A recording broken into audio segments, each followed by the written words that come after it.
অ্যাডিজনের new update follow করার জন্য Telegram চ্যানেলে জয়েন করবেন।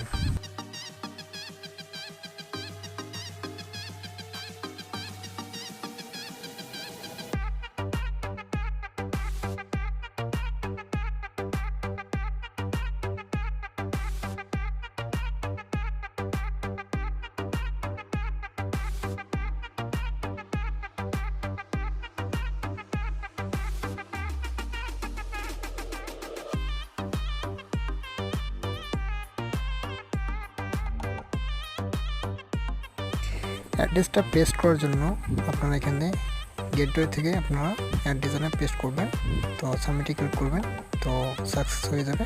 তো আপডেট ফলো করার জন্য অবশ্যই টেলিগ্রাম চ্যানেলে জয়েন করবেন।